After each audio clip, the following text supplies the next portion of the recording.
சொந்தம் எது சொந்தம்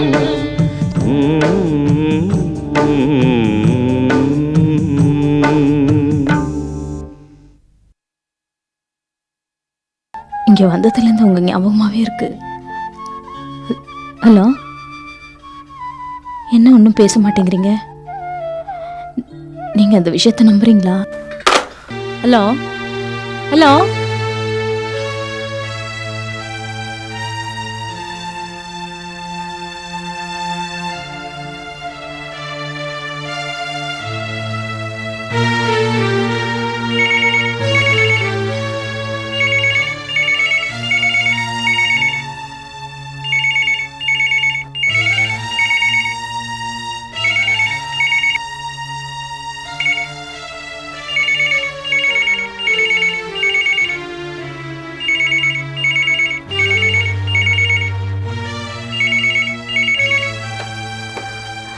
மறுபடியும் போன் பண்ணி ஏன் என்ன இப்படி தொல்லை பண்ற? நான் உயிரோட இருக்கேனா இல்ல செத்து போயிட்டானு பாக்குறியா? உனக்கு என்ன நெஞ்சு எழுத்த இருந்தா இன்னொருத்த கூட பழகிட்டு என்ன கல்யாணம் பண்ணிருப்ப. அத நீங்க நம்புறீங்களா? ஆமா, நம்புறேன். நான் இனிமே பீஸ்ஃபுல்லா இருக்கணும்னு நினைச்சேன்னா தயவு செஞ்சு எனக்கு போன் பண்ணாத. ப்ளீஸ், என்ன நிம்மதியா இருக்க விடு.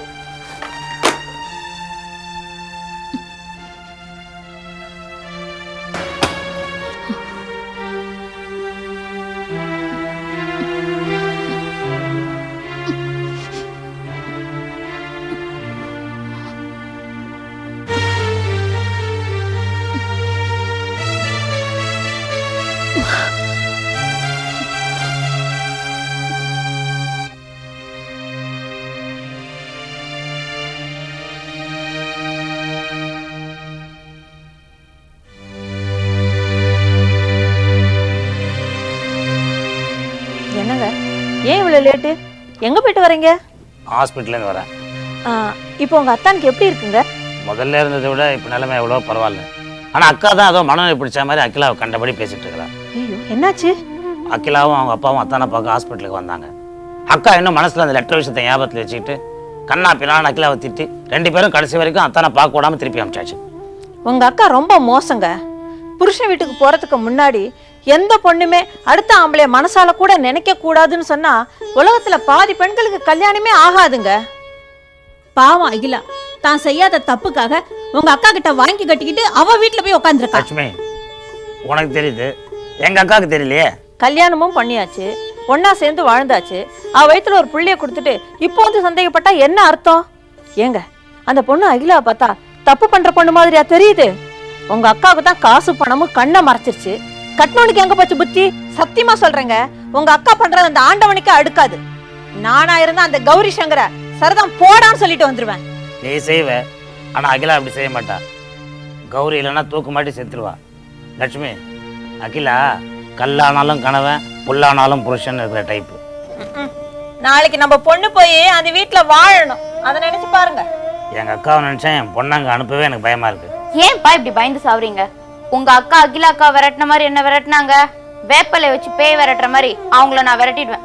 அப்புறம் மாமா ஹாஸ்பிட்டல்ல படுத்துட்டு இருக்க மாதிரி அவங்களையும் படுக்க வச்சிடுவேன். Very good. இந்த தைரியத்தை எதிர்காலத்துல எங்க அக்கா கிட்ட யூஸ் பண்ணு. எங்க அக்காவுக்கு ஏத்த கரெக்டான மருமவன் நீ தான். அப்பா, நானும் அம்மாவும் அகிலாக்கா ஒரு தடவை போய் பார்த்துட்டு வரட்டுமா? நீங்க 2 பேரும் வேணா போய் பார்த்துட்டு வாங்க, நான் ஒன்றும் சொல்ல மாட்டேன். ஆனா அக்காவுக்கு இந்த விஷயம் தெரிஞ்சது என்னை பிச்சு பிராண்டிடுவா. அப்பா, அத்தைக்கு பயந்துட்டு நாங்க 2 பேரும் மாறு விஷயத்துல போக முடியும்? உங்க பயத்தை நீங்களே வச்சுக்கோங்க, எங்களுக்கு வேண்டாம். என்னங்க,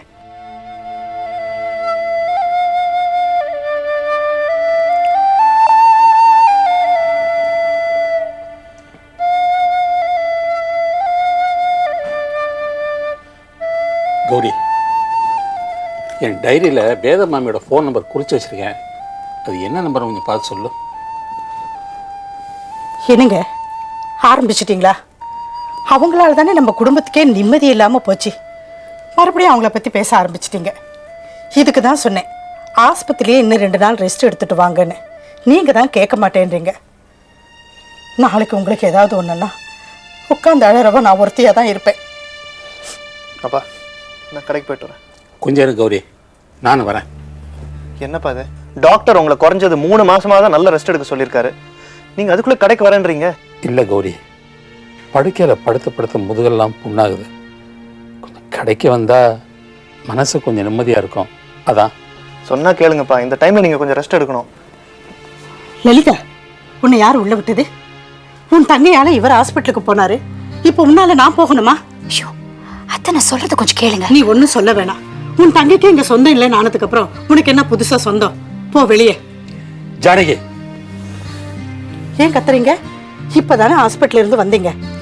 ஜானகி, எதிரியா இருந்தாலுமே வீட்டு படியேறி வந்தவங்கள வான்னு சொல்றதுதான் மனுஷ தன்மை. அது எனக்கு தெரியாதா? தெரிஞ்சு அப்படி நடந்துக்கிற.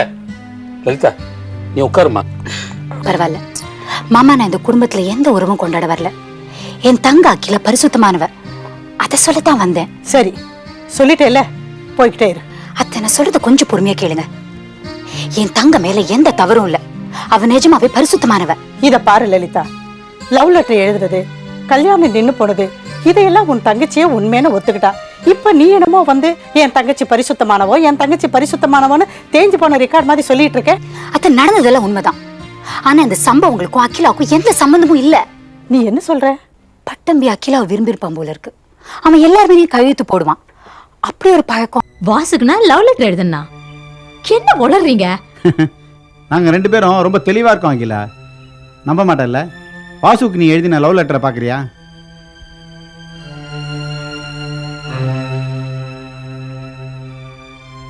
அன்புள்ள வாசுவிற்கு அகிலா எழுதி கொண்டது. நீ இங்கு வந்த நாளிலிருந்து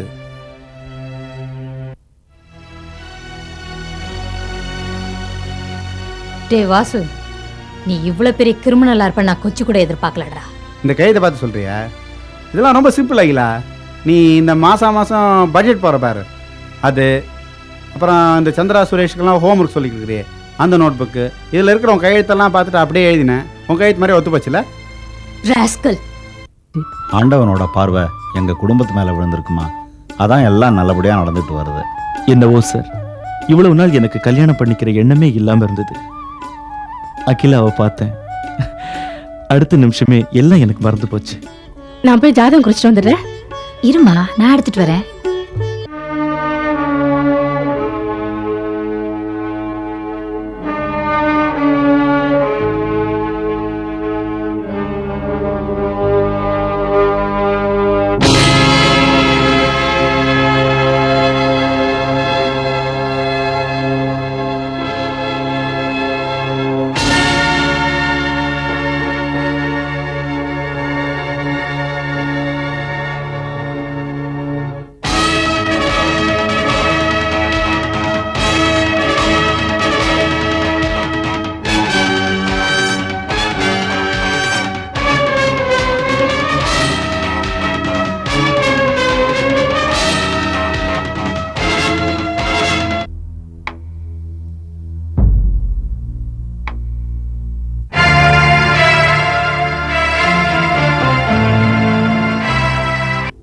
இது நான் கல்யாணம் பண்ணிக்க போற பொண்ணு தன்னோட காதலனுக்கு எழுதினதா சொல்லப்படுற லவ் லெட்டர்.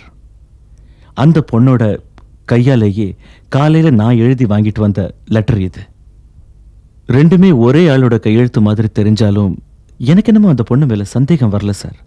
ஆனா எங்க ஃபேமிலியில இருக்கிறவங்களோட சந்தேகத்தை கிளியர் பண்ணணுங்கிறதுக்காகத்தான் நான் இப்போ உங்களை தேடி இங்க வந்திருக்கிறேன். ரெண்டுமே ஒரே ஆளோட கையெழுத்து தானா? இல்ல சார், ஏதோ ஒரு கிரிமினல் அந்த பொண்ணு எழுதின மாதிரியே எழுதியிருக்கான். என்ன சார் சொல்றீங்க? அந்த லெட்டர்ல இருக்கிறது ஒரு ஆணோட கையெழுத்து, அந்த பொண்ணோட கையெழுத்தை அப்படியே காப்பி அடிச்சு எழுதியிருக்கான். இந்த கல்யாணம் நடக்காது. அகிலா, என்ன பேசுறீங்க? விளையாடுறீங்களா? இதுல விளையாடுறதுக்கு என்ன சார் இருக்கு?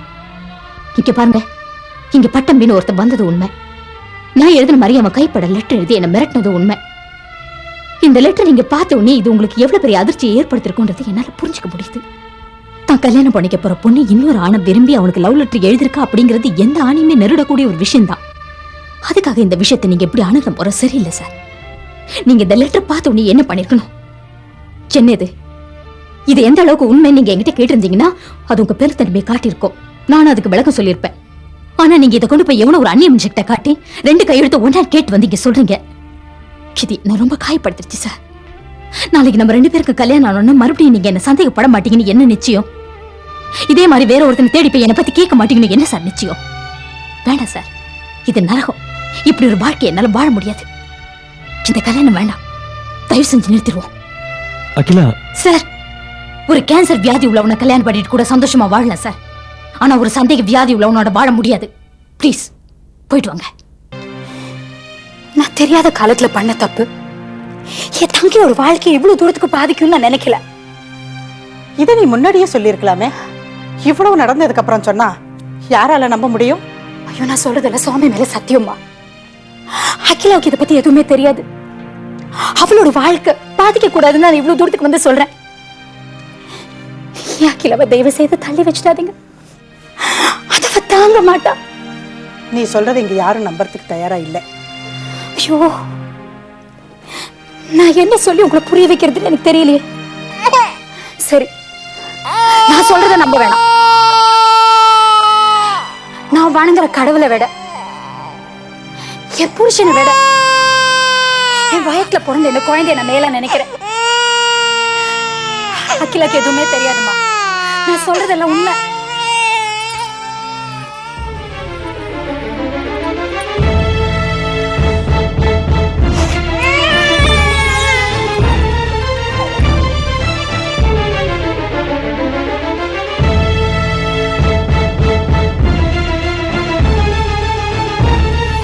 நான் சொல்றதெல்லாம் உண்மை நீங்க நம்புறீங்களா?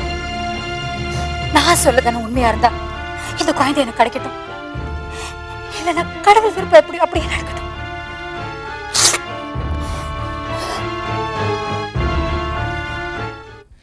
அகிலா, அகிலா, அழாதடி. புள்ளத்தாச்சி பொண்ணு அழுதா ஆத்துக்கே ஆகாது. நீ என் பொண்ணு இல்லையா? என் சொன்ன பேச்சு கேட்பேல்ல, அழாதம்மா.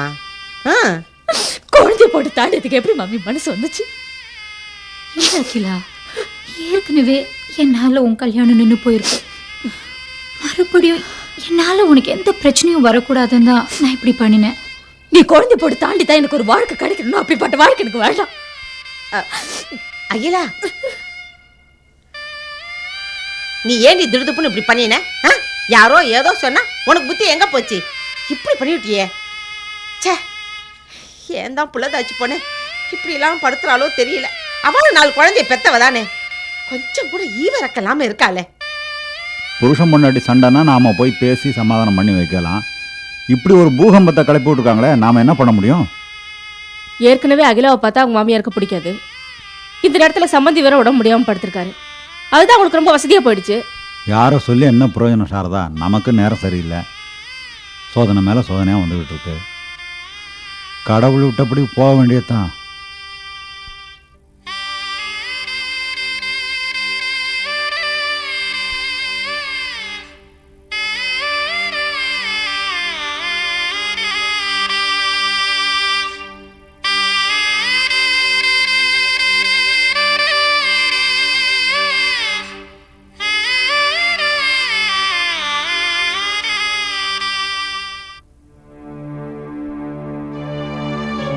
இத பாருங்க, உங்க அக்கா வரவெல்லாம் உங்களோடய வச்சுக்கோங்க. இனிமே எங்களை அங்க போக சொல்லாதீங்க. அங்க போய் அவங்க வீட்டு வாசப்படி மிதிக்கிறதே பாவம். நான் வந்ததும் வராதமா சிவகாசி பட்டாசு மாதிரி புரிஞ்சு தள்ளுறேன். என்ன நடந்தது சொல்லு. என்னென்ன நடக்க கூடாதோ அதெல்லாம் நடந்தது. அந்த லெட்டர் விஷயத்துல அகிலா மேல எந்த தப்பும் இல்லைன்னு அவங்க அக்கா லலிதா வந்து எவ்வளவோ சொல்லியும் உங்க அக்கா கேட்கவே இல்லையே. திரும்ப திரும்ப குத்திக்கிட்டே இருந்தாங்க. லலிதா பாவம் பொறுத்து பொறுத்து பார்த்து கடைசியில என்ன பண்ண தெரியுமாங்க? தான் குழந்தைய போட்டு தாண்டிட்டாங்க.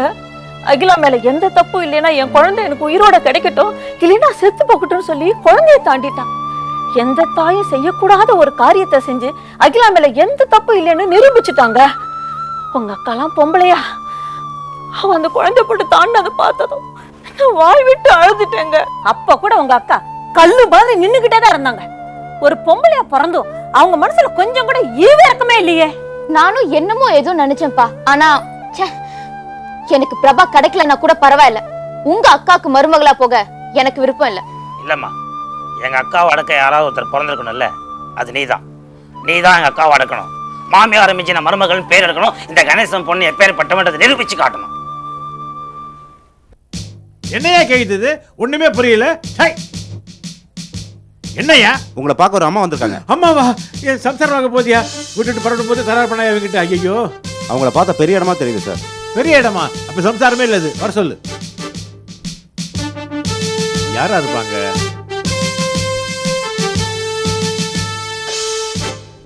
Good morning sir. Good morning madam, உட்காருங்க. என்ன சமாச்சாரம்? சார், என் ஹேண்ட்பேக்ல இருந்த 30,000 ரூபாய் பணத்தை எடுத்துக்கிட்டு என் கார் டிரைவர் ஓடிட்டான். பணத்தை எடுத்துக்கிட்டு பைய கொடுத்துட்டு போயிட்டானா?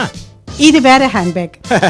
இதை பார்த்த உடனே எனக்கு எடுத்துட்டு ஓடலாமான்னு தோணுது. என்ன சார்? ஒரு பேத்தி சொன்னேம்மா, டெம்ப்ட் பண்ற மாதிரி இந்த பொருளை வச்ச கூடாது, குத்துவாளி உருவாக நாமே காரணம் இருக்க கூடாது. 10 வருஷமா எங்க வீட்டுல டிரைவரா இருந்தான். ரொம்ப நம்பிக்கையான ஆளு. அதனால நான் கொஞ்சம் அஜாக்கிரதையா இருந்துட்டேன். சங்கர் சில்க் ஓனர் சிவசங்கரன் பிள்ளையோட ஒய்ஃப்னா. அப்படியா? நானே அவரை பத்தி கேள்விப்பட்டிருக்கிறேன். கான்ஸ்டபிள், மேடத்தை இன்ஸ்பெக்டர் கிட்ட கூட்டு போங்க. மேடம், ஒரு கம்ப்ளைண்ட் எழுதி கொடுங்க, நானே ஆக்ஷன் எடுக்கிறேன். ஓகே சார், போயிட்டு வாங்க.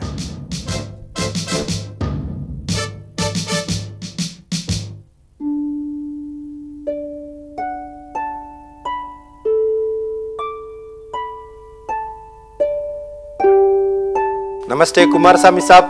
வாங்க ராம் சேட், உட்காருங்க. சௌக்கியம் தானே? நான் சௌக்கியமா இருக்கேன் சார். அம்மா, என்ன விஷயமா வந்தீங்க? சும்மா இந்த பக்கம் வந்தேன், அப்படியே உங்களை பார்த்து போலாமேன்னு. அப்படியா? ரொம்ப சந்தோஷம். கடைக்கு போயிருந்தேன், ஆனா நீங்க இன்னும் வரலன்னு சொன்னாங்க, அதான் வீட்டு பக்கம் வந்தேன். ஆமா ராம் சேட், கொஞ்சம் அக்கௌண்ட்ஸ் எல்லாம் பார்க்க வேண்டியிருந்தது, அதனால கடைக்கு லேட்டா கிளம்பிட்டு இருக்கேன். ஆமா, என்ன ஏன் தேடுறீங்க? நான் உங்களுக்கு எதுவும் பாக்கி இல்லையே. இல்லை சார், ஒரு பேமெண்ட் பாக்கி இருக்கு. பேமெண்ட் பாக்கி இருக்கா? இருக்காதே, உங்ககிட்ட வாங்கின எல்லா பணத்தையும் கட்டிட்டேனே. இல்லை சார், ஒரு பேமெண்ட் பாக்கி இருக்குது. அந்த 3 செக் கொடுத்து ஒரு 3 லட்ச ரூபா வாங்கினீங்களே, அந்த பேமெண்ட்.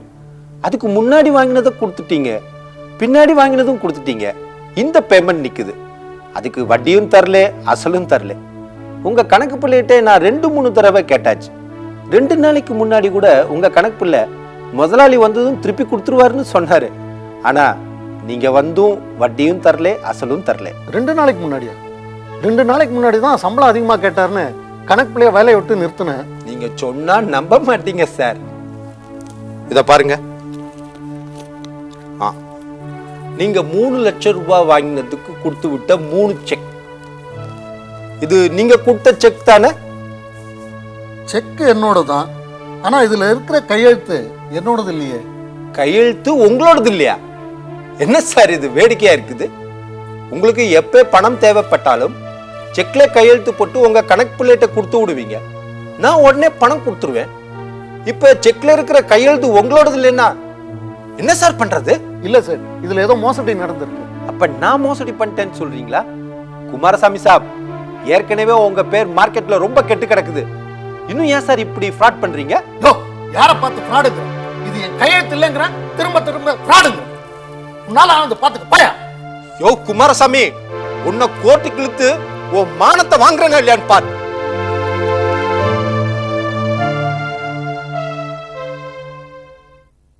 மேனில் கல்லடி தாங்கிக் கொண்டே மீண்டும் மீண்டும் மீண்டும் தாய்ப்பாள்.